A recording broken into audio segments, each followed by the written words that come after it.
Vocês estão me ouvindo bem? Muito bem. Então, tá bom. Então, a aula de hoje vai ser sobre modalidades do ecocardiograma. Então, só para introduzir, né, uma linha evolutiva, nos primórdios da ecocardiografia, a gente tinha a imagem formada a partir de um transdutor com um único cristal piezoelétrico que emitia pulsos de ultrassom, né, que alternava períodos de emissão e períodos de receptação, né, do eco refletido, em uma única linha de rastreio, né. Nesse primórdio, né, a taxa de amostragem da imagem, que é a mesma coisa que a frequência de repetição de pulso, né, que a Leide falou na aula dela, era limitada pelo tempo de transição dessa imagem, de ida e volta da onda de ultrassom, né?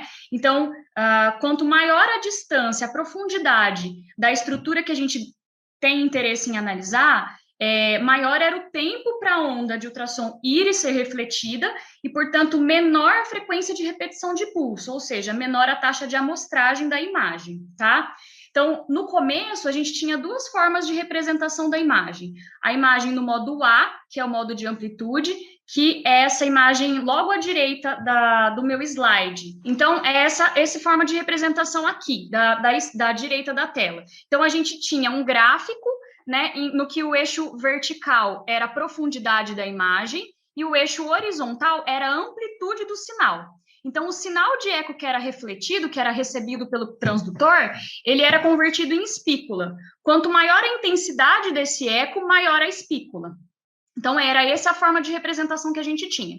Depois surgiu o modo M, que é essa imagem aqui do centro da tela.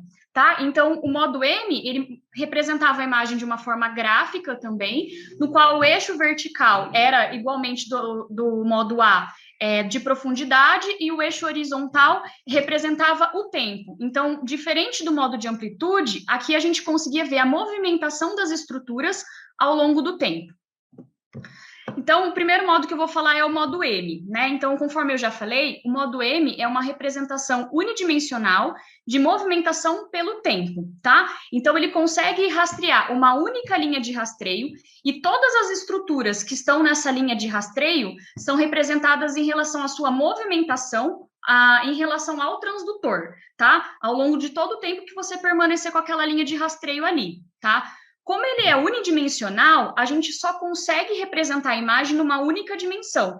Então, ele não consegue fornecer para a gente informações sobre a estrutura real daquilo que a gente está, da estrutura de interesse, e nem da movimentação completa, apenas a movimentação unidimensional. O ponto forte desse método é a resolução temporal. Eu vou explicar um pouquinho daqui a pouco no próximo slide, tá? Então, ele é ótimo para analisar estruturas que têm movimentação fina ou que se movimentam com uma frequência muito rápida. Um exemplo disso é a movimentação dos folhetos valvares, movimentação de vegetação em pacientes com endocardite e outras situações, como movimentos do septo em algumas patologias, enfim. Aqui, uma outra vantagem desse modo em relação ao modo de amplitude é que ele permitiu que a gente quantificasse, a gente medisse as câmaras cardíacas, além de conseguir ter uma ideia também da função ventricular. As primeiras informações hemodinâmicas que o ecocardiograma permitiu foram no modo M, mesmo que elas fossem qualitativas apenas e não quantitativas, tá? A limitação desse método é o alinhamento da estrutura. Então, hoje é mais fácil porque a gente tem o 2D para a gente orientar a linha de rastreio, mas a gente precisa, para ter uma melhor imagem e uma melhor definição, a gente precisa colocar o nosso feixe de incidência 90 graus, uma incidência de 90 graus com a estrutura que a gente quer analisar. Então, essa era uma limitação, hoje em dia é um pouco mais fácil com o modo 2D.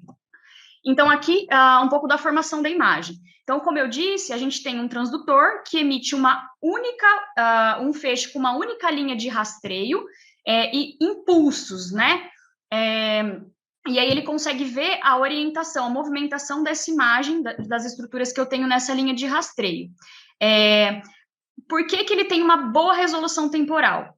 Porque a resolução temporal, ela está ligada com a frequência de repetição de pulso, que é o número de vezes que eu consigo repetir um período de pulso. O período de pulso é o tempo, né, de transmissão de recepção do sinal e um intervalo de tempo até a emissão do próximo pulso. Então, quanto mais vezes eu repito, quanto maior a frequência de repetição de pulso, melhor eu tenho definição de tempo, mais quadros de imagem eu consigo fazer. E aqui, como é uma única linha de rastreio, a única coisa que me limita a frequência de repetição de pulso é a profundidade da imagem, tá?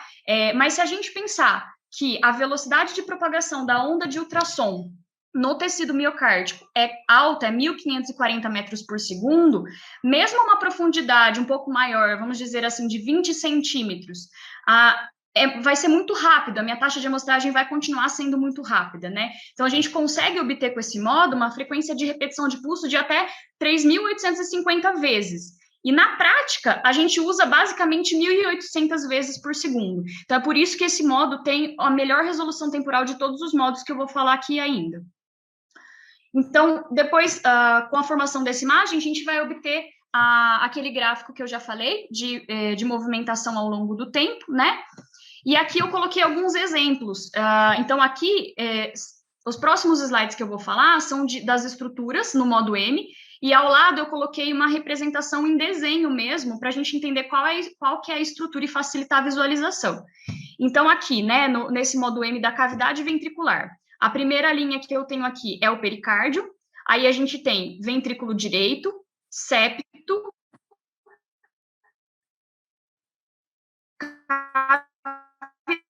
cavidade ventricular, parede posterior e a movimentação ao longo do ciclo cardíaco. Então, aqui, sístole e aqui, diástole. Aqui é uma representação do modo M da válvula aórtica. Então, a gente consegue ver aqui as paredes da aorta, aqui no meio a válvula aórtica, né? Então, aqui ela fechada e aqui ela aberta, o movimento fino que eu falei que consegue ser representado pelo modo M, e o átrio esquerdo. E nessa outra imagem aqui, a gente tem o corte da válvula mitral. Então, aqui eu consigo ver, né, ventrículo direito, septo, a cavidade ventricular, e aqui na cavidade ventricular, eu consigo ver o folheto anterior da mitral e o folheto posterior da mitral. Então, eu consigo ver esses movimentos finos da válvula. Eu coloquei essa imagem aqui para representar a questão da resolução temporal que eu falei. Então, aqui é uma imagem pegando a válvula aórtica e o átrio esquerdo, né? E o que a gente consegue ver? Esse paciente, ele tinha uma obstrução subaórtica. Então, a consequência disso é que a válvula aórtica, ela vai se fechar precoce, ela vai se fechar na mesosístole, tá? Então, aqui a gente consegue ver ela fechada e aqui a abertura que a seta mostra precocemente. Aqui é uma outra imagem que eu coloquei também para representar a resolução temporal. Gente, vocês estão conseguindo ver a minha apresentação normal ou está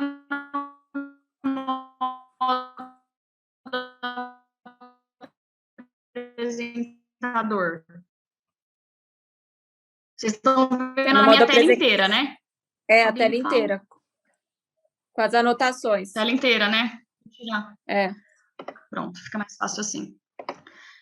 Então, aqui, da endocardite, né? Então, a gente tem aqui uma imagem da válvula aórtica e uma imagem da válvula mitral. Então, aqui é um pouco difícil, pelo menos para mim, assim, mas a gente tem essa partezinha aqui branca que eles descrevem como um papel rasgado, né? Essa é a imagem da vegetação. Então, a gente consegue ver a movimentação dessa vegetação também ao longo do ciclo, acompanhando o folheto, a válvula aórtica, né? E aqui é um folheto anterior da mitral, que tem aqui também uma imagem de vegetação aqui no centro. Eu acho um pouco difícil ainda de ver, mas coloquei aí para exemplificar. E aí, o segundo modo que eu vou falar é o modo bidimensional. O modo bidimensional, ele trouxe uma dimensão a mais daquela que a gente tinha no modo M. Então, com isso, ele trouxe a possibilidade da gente compreender melhor o movimento das estruturas cardíacas e também a real estrutura, né? A forma da estrutura, tá? Então, essa é a vantagem dele em relação ao modo M. Aqui, a imagem é formada da seguinte forma. A gente tem também a linha de varredura, mas ao invés de uma única linha, a gente tem várias linhas de varredura no feixe, tá? Então, a gente continua emitindo pulsos curtos de ultrassom para cada linha de varredura. E aqui é a mesma coisa da ideia que eu falei da frequência de repetição de pulso. Mas o que acontece? Como não é uma única linha de rastreio, são várias, então a gente tem que multiplicar, né, essa questão da frequência de repetição de pulso. Então, a taxa de amostragem, para a gente obter um quadro de imagem, vai depender da profundidade das estruturas para cada linha, mas também vai depender do número de linhas de rastreio que eu tenho. Então, quanto maior o número de linhas de rastreio e maior a profundidade, menos taxa de quadros por segundo eu vou ter. Tá? Então, por isso que fica mais fácil entender porque que a imagem ideal é aquela que a gente deixa um feixe menor do ultrassom e uma profundidade menor da estrutura, porque aí eu vou aumentar a resolução temporal dessa imagem. Então, para que a gente tenha uma exibição precisa da movimentação cardíaca, eu tenho que ter uma taxa de quadros de imagem em torno de 30 por segundo, tá? E o que eu vou ver no final é a movimentação de todas essas estruturas no meu feixe, onde eu direcionei o feixe de ultrassom. Então, aqui eu coloquei para exemplificar as imagens, né, algumas janelas. Então, aqui a janela para external, eixo curto, a eixo longo e a apical 4 câmaras. Então, a gente consegue ver a diferença de imagem, né? Aqui a gente tem muito mais informação sobre a estrutura e sobre a movimentação na mesma imagem, né? A gente tem algumas possibilidades de mexer em configurações para melhorar a qualidade de imagem. Alguns desses elementos, eles são fixos, então ele é inerente ao transdutor, ao próprio aparelho, e a gente não consegue mudar. Mas outros a gente consegue mudar, entre eles a potência de saída do aparelho, que é a energia que o meu transdutor vai liberar para os tecidos. Então, quanto maior essa energia que vai ser liberada, maior também a energia que vai ser refletida. E aí, teoricamente, eu tenho uma imagem melhor. Outro elemento é o ganho de sinal. Isso é a potência que eu coloco na imagem para visualização, depois que ela já foi formada. Então, quando a gente aumenta o ganho do sinal, a gente consegue ver melhor também algumas estruturas, tá? Até um certo limite. Compensação de ganho de tempo é a mesma coisa que o ganho de sinal, mas eu faço isso setorial. Então, consigo ajustar mais proximal, mais medial e mais distal, de acordo com a minha preferência, reduzindo aquela atenuação do feixe, conforme ele penetra por mais tecidos. A profundidade eu consigo mexer também, pensando aí em visualizar estruturas menores, com mais clareza, ou então até de melhorar a resolução temporal. E a faixa dinâmica, que é a compressão, que é uma configuração da escala de cinza também para facilitar a visualização. Assim como a gente pode melhorar a imagem, a gente tem que lembrar que tem alguns artefatos, ou seja, sinais do ultrassom que distorcem a imagem real. E a gente tem que conhecer para evitar que a gente tenha problema de interpretação da imagem. Então, a gente tem dois tipos de artefatos, né? O artefato de eixo axial, que é aquele que vai aparecer abaixo da minha imagem real, e os artefatos de eixo lateral, que vão aparecer ao lado da minha imagem real. Então, a primeira coisa que a gente tem que lembrar, imagem subótima. Isso aqui, na verdade, é a penetração ruim da energia do ultrassom por conta do biotipo do paciente. Então, por exemplo, pacientes muito magros, pacientes típico DPOC, diâmetro anteroposterior do tórax aumentado. Então, às vezes, a gente vai achar uma janela muito embaixo e, às vezes, por mais que a gente mexa, a gente não vai conseguir uma imagem tão boa. Assim como pacientes obesos e as mulheres de mama muito grande também dificultam a aquisição da imagem. Aqui, entrando nos artefatos de eixo axial, né, a Leide falou um pouquinho, então eu vou ser um pouquinho mais rápida nessa parte, tá?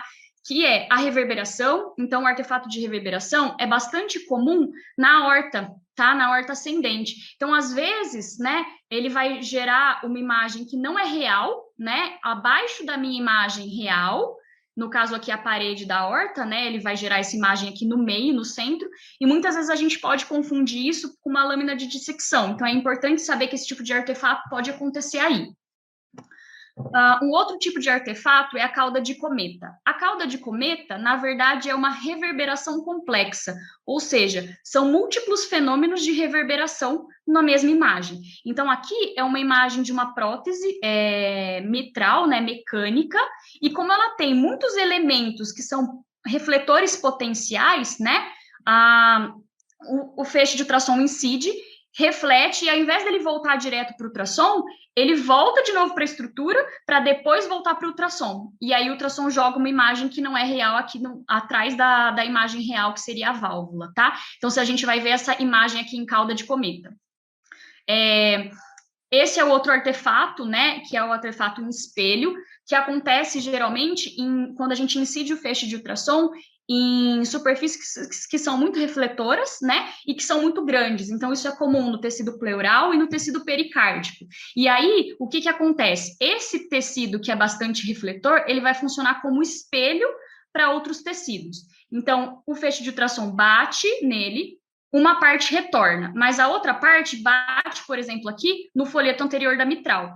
Ele bate, volta para o pericárdio, que funciona como espelho, e volta novamente para o meu ultrassom, para o meu transdutor.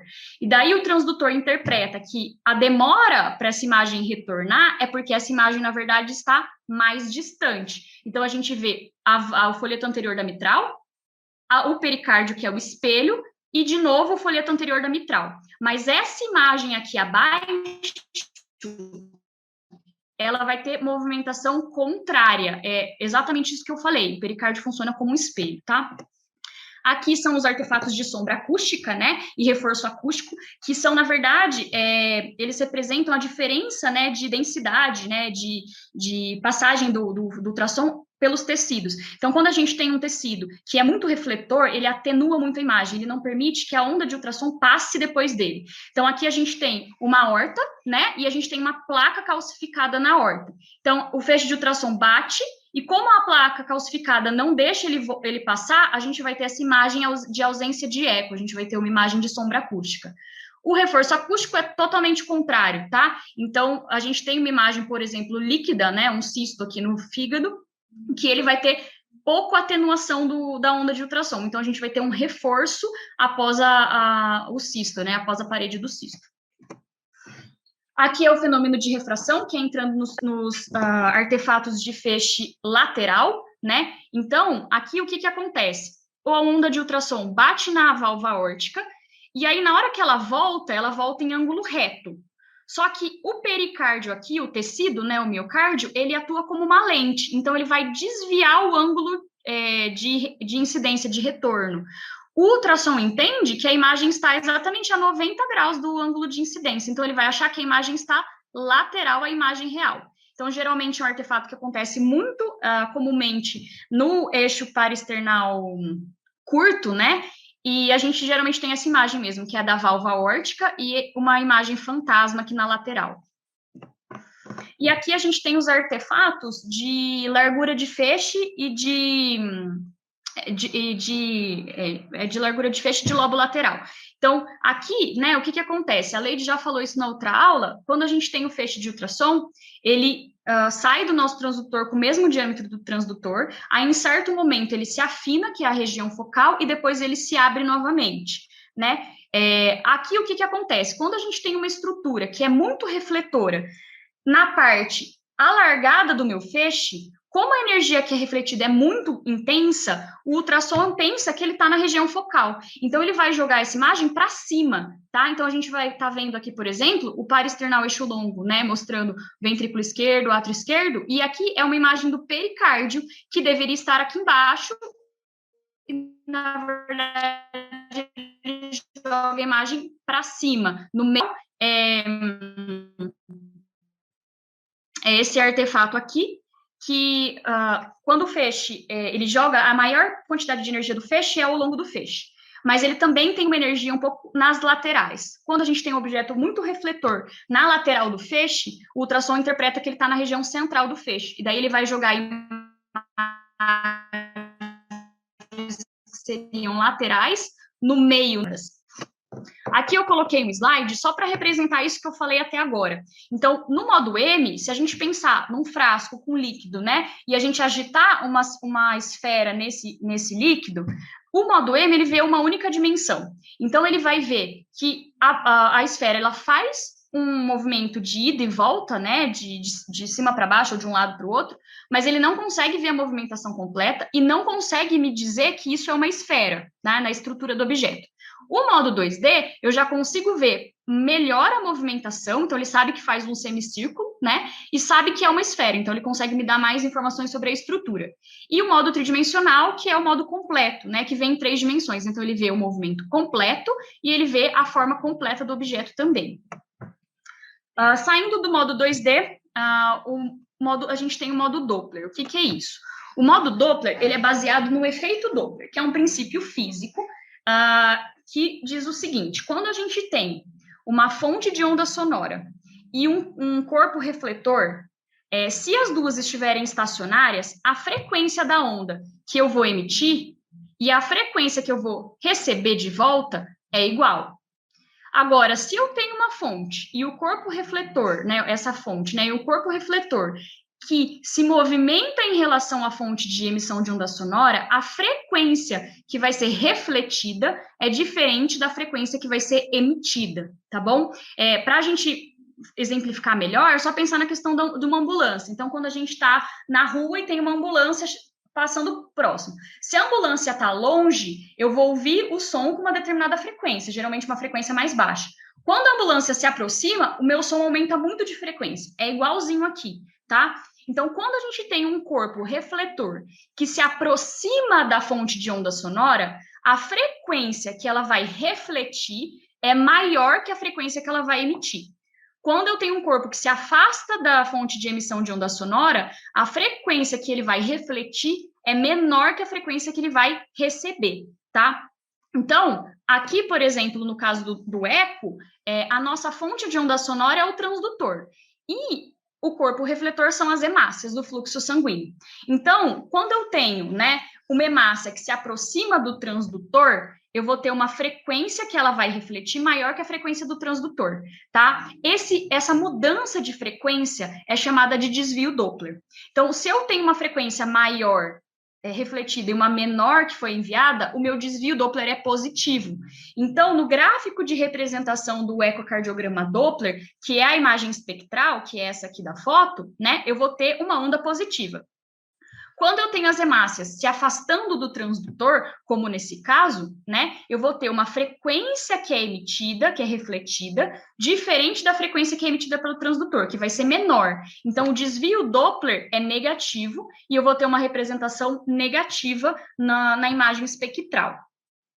E lembrar uma outra coisa, esse desvio de frequência ele é proporcional à velocidade de deslocamento do corpo refletor, no caso aqui é a hemácia, tá? Então, qual que é o objetivo, qual que é a função do Doppler? O aparelho, ele tem que calcular o desvio Doppler. Para que eu calculo isso?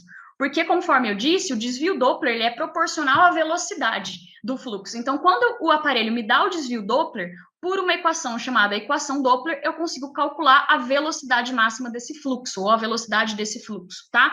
Então, para isso, eu preciso do desvio Doppler, do C, que na verdade é a velocidade da propagação da onda sonora no tecido cardíaco, que a gente também já conhece, dividido por 2, que é um fator de correção, novamente a frequência transmitida, e o cosseno do ângulo de incidência do meu feixe em relação ao fluxo que eu estou analisando. Aqui, eu tenho que chamar atenção para uma coisa.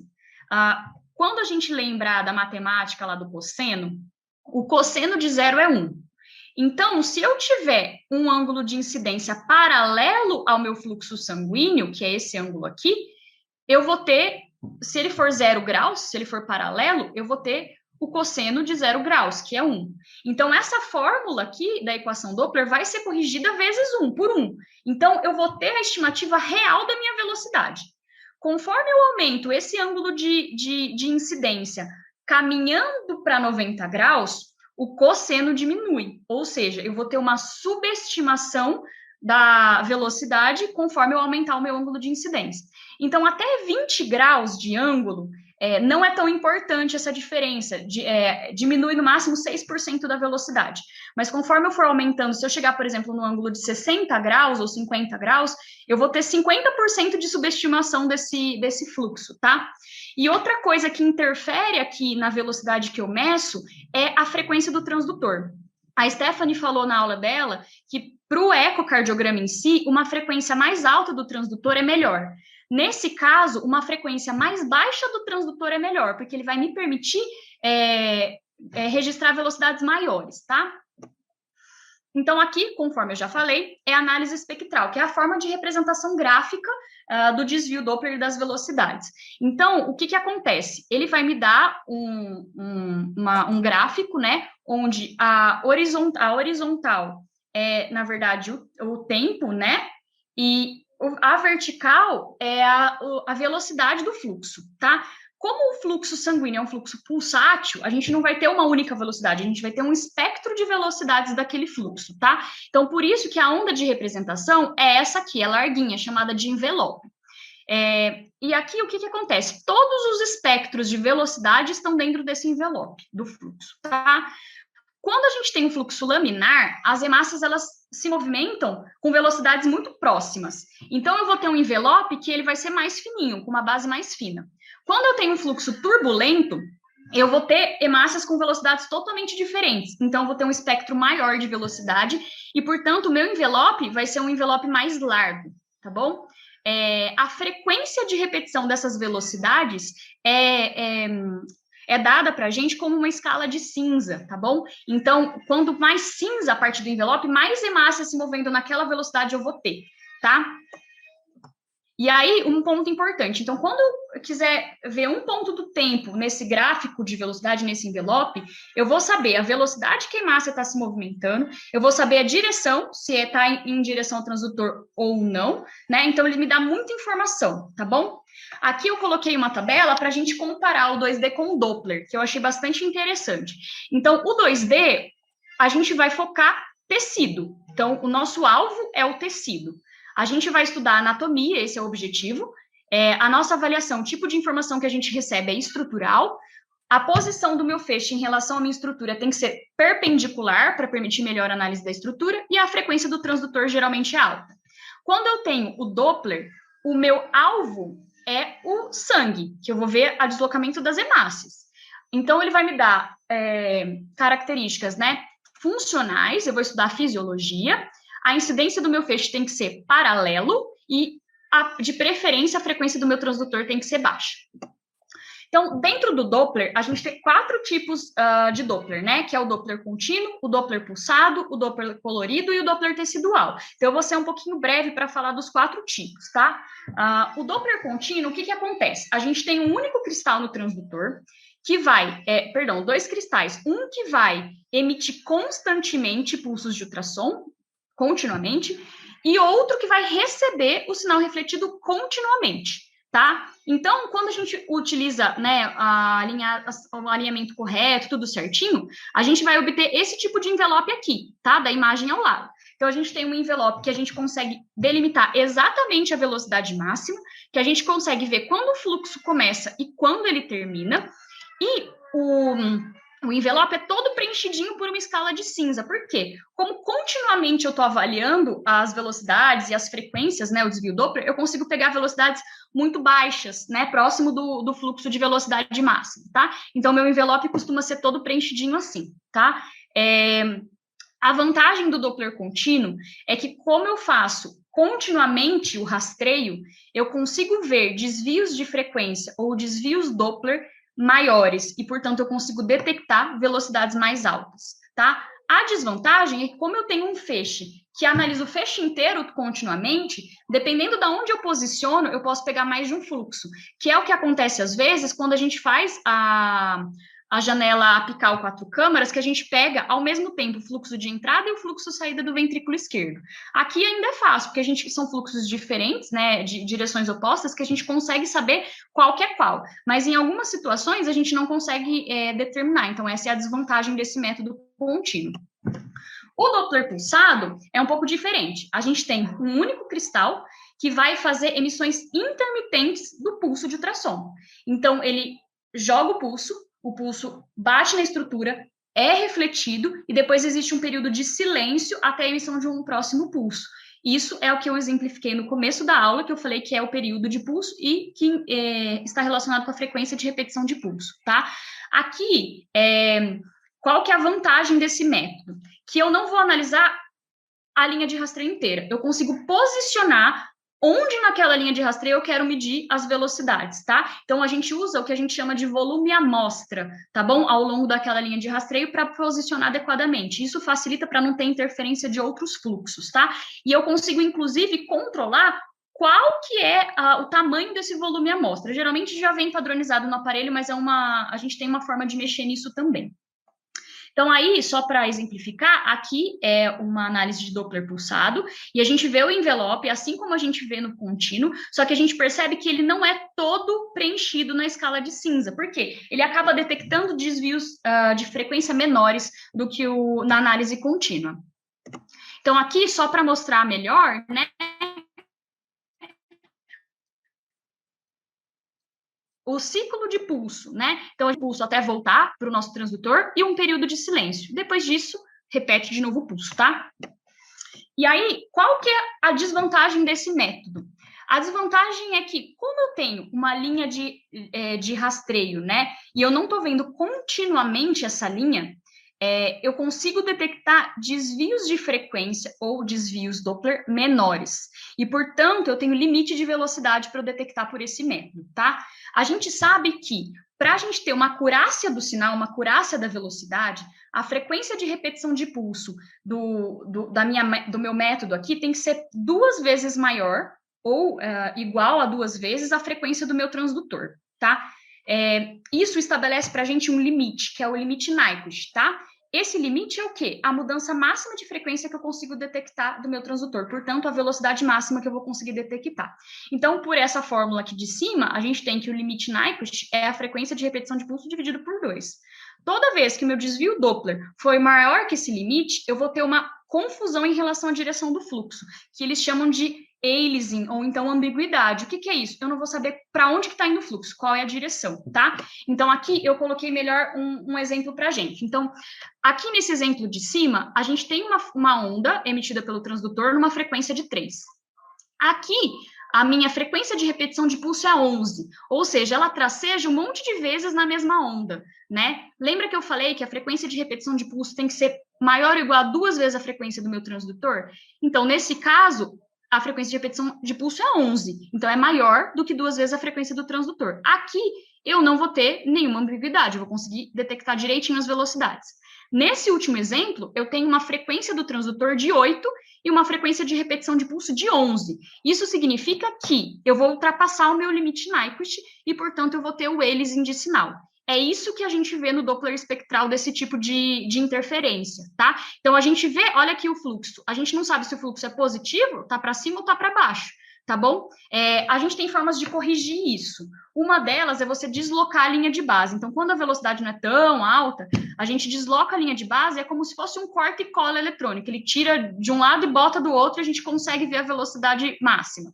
Mas, em alguns casos, só isso não é suficiente. Então, ou a gente tem que trocar para onda contínua ao invés do pulsado, ou então tem outros artifícios, como aumentar o número de volumes amostra ao longo da minha linha de rastreio, e entre outras opções. Então, assim como no 2D, a gente tem formas de melhorar a imagem. Então, da mesma forma, a gente tem a potência de saída do transdutor, o ganho do receptor, mas aqui o que eu quero chamar a atenção é o filtro de parede. O filtro de parede permite que eu consiga mudar a frequência, assim como a faixa de velocidade. Eu consigo mudar para uma faixa de velocidade que eu consigo ver velocidades maiores ou velocidades menores. Isso é bom para quando a gente tem fluxos de baixa velocidade, que às vezes, quando vem o padronizado, a gente não consegue detectar. Mas se a gente mudar a faixa de velocidade, a gente vai conseguir, tá bom? Outra coisa que eu consigo controlar é a questão do volume amostra que eu falei, o número de volumes amostra e a profundidade. Assim como no 2D, a gente também tem artefatos de imagem, tá? Então, aqui, como eu já falei dos artefatos no 2D, aqui fica mais fácil. Então, aqui é uma imagem espelhada. O que a gente vê? A linha de base, aí a gente tem o sinal, né? Aqui do refluxo mitral, a gente tem uma onda positiva aqui. E aí, olha o que a gente vê, uma imagem igualzinha embaixo. Aqui a gente consegue entender que a imagem real é essa, porque ela é mais forte. A imagem que o espelho faz é uma imagem geralmente com uma potência de sinal menor, tá bom? Aqui eu já falei que é o aliasing de sinal, que eu já expliquei bastante antes. Outro artefato é o clique da válvula, né? Então, a gente vê esses riscos aqui, no início e no final do fluxo. Isso nada mais é do que a abertura e o fechamento da válvula, tá bom? E aqui é o artefato de largura de feixe, que eu falei também lá em cima, que acontece muito com o contínuo. Então, aqui, o que eu quero ver? Eu quero ver o fluxo aórtico, eu estou vendo o fluxo, e nesse caso o paciente também tem um refluxo aórtico, que é essa onda mais larga aqui. Só que, como eu posicionei com o contínuo, eu estou pegando o fluxo mitral, o fluxo de via de entrada aqui também, tá bom? Então, você consegue ver os dois fluxos aqui. O Doppler colorido.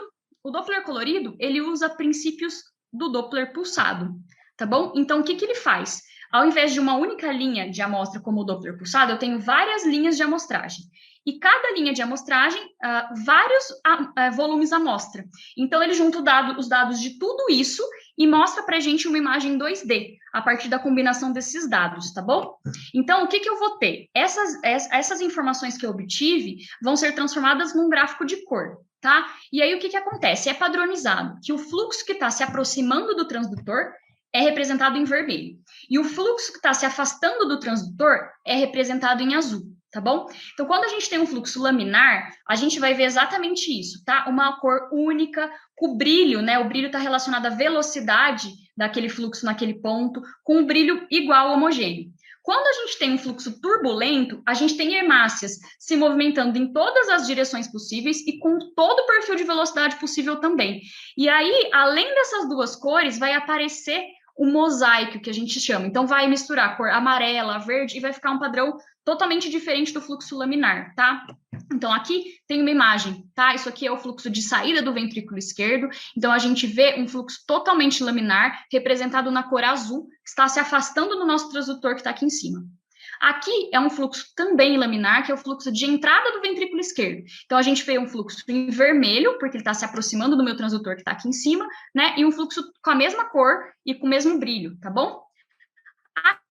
Aqui é a representação de um fluxo turbulento. Então, a gente vê, nesse caso, é uma regurgitação mitral. Então, a velocidade aqui é tão alta que as hemácias vão para todas as direções e com diferentes limites de velocidade. E aí você vê essa imagem aqui que a gente chama de mosaico. Então, aqui só uma imagem para representar isso tudo que eu já falei, que é o Doppler contínuo. Então, a gente tem dois cristais, um emitindo continuamente e o outro recebendo continuamente o sinal. O Doppler pulsado, que eu tenho um único cristal que joga pulsos intermitentes do ultrassom, e o fluxo de cores, que é igual ao pulsátil, mas várias linhas de rastreio e vários volumes amostras.